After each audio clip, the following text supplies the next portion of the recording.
and welcome to 9th grade English. Now that we're finishing up our unit on our research papers, we are going to revise and edit them today. Now we're going to take a look at our revision workshop worksheet. Everyone should have these in our emails. Now let's go through it together. The first thing we're going to look at is the organization and content that your paper has. So let's get started. You will see when you open your assignment that the first thing you need to do is state the purpose of your paper.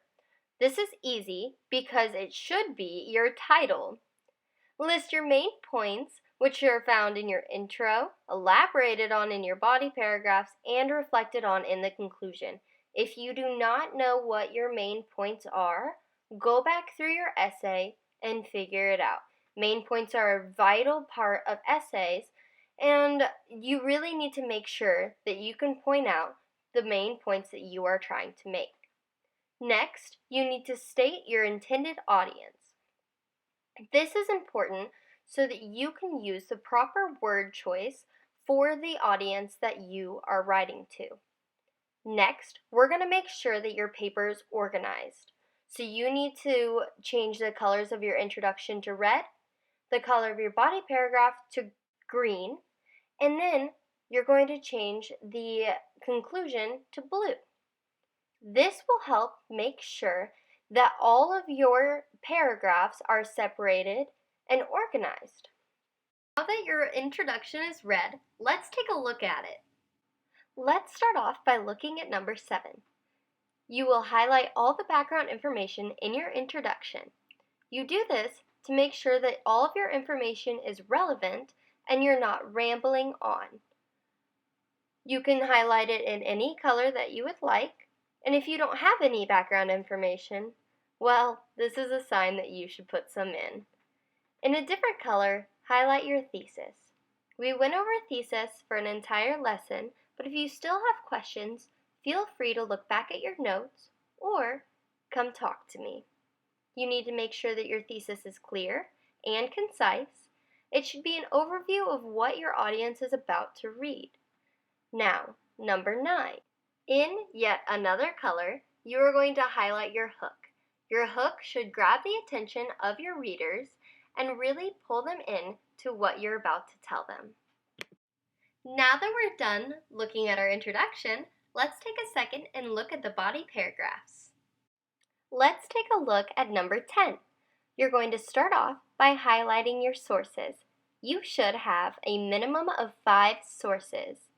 Check and make sure that all of your sources are cited in text and you can find them on your Works Cited page.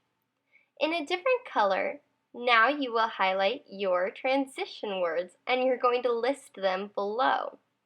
This is so you do not end up repeating yourself over and over again using the same transition word.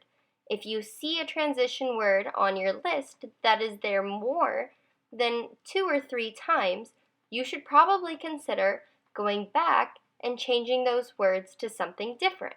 Now you are going to write out what type of point of view you are using.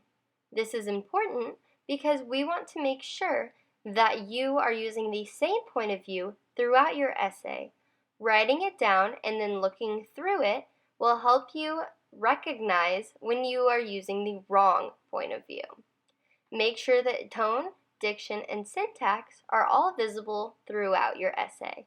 We had an entire lesson over this, so again, you can look back at your notes or come ask me for any questions you may have. Now that you know how to revise your body paragraph, let's take a look at the conclusion, which happens to be one of the easiest sections to revise. Looking at number 14, you need to be sure that the thesis statement from the very beginning is restated in the end. This really helps wrap up everything, restating your main points and kind of what all you have talked about.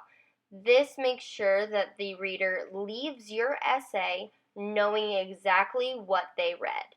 Our next section is syntax, word choice, and style. This is only 2 questions, so it'll be pretty easy. Number 17 has you check over your word choice. You want to make sure that you're using words that have deep meaning and do not include any slang.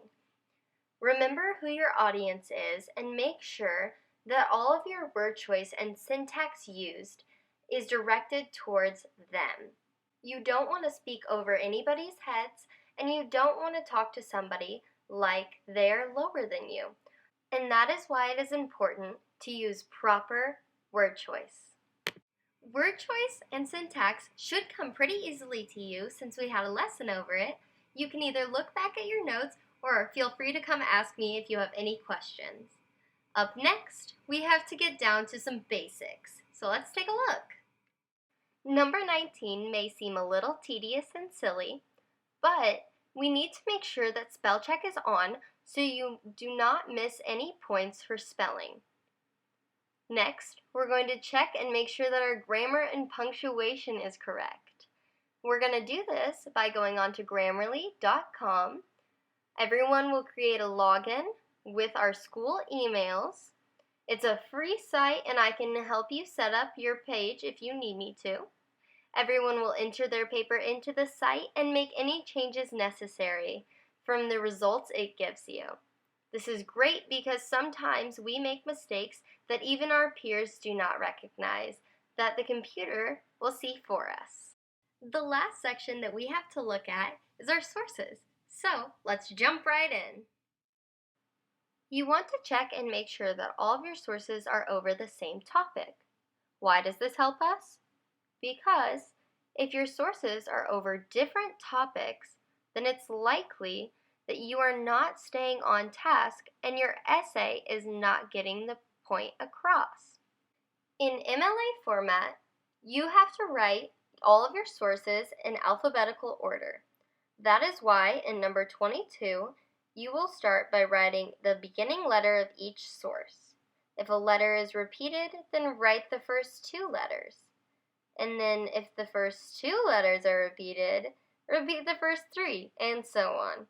Make sure they're in alphabetical order, and if not, go ahead and change them. Now you want to make sure that your works cited page is not included in your count for your pages.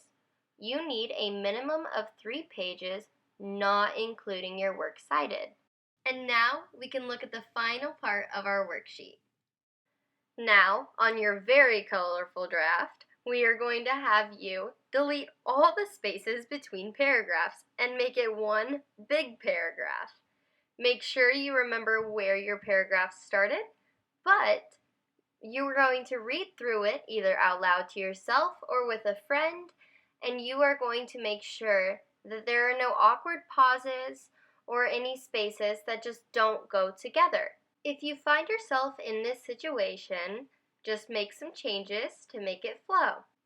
Once you have made all of the changes that you feel are necessary, you are going to make one more copy and make this your final draft. Take away all the color, and there you go. You have revised and edited your essay.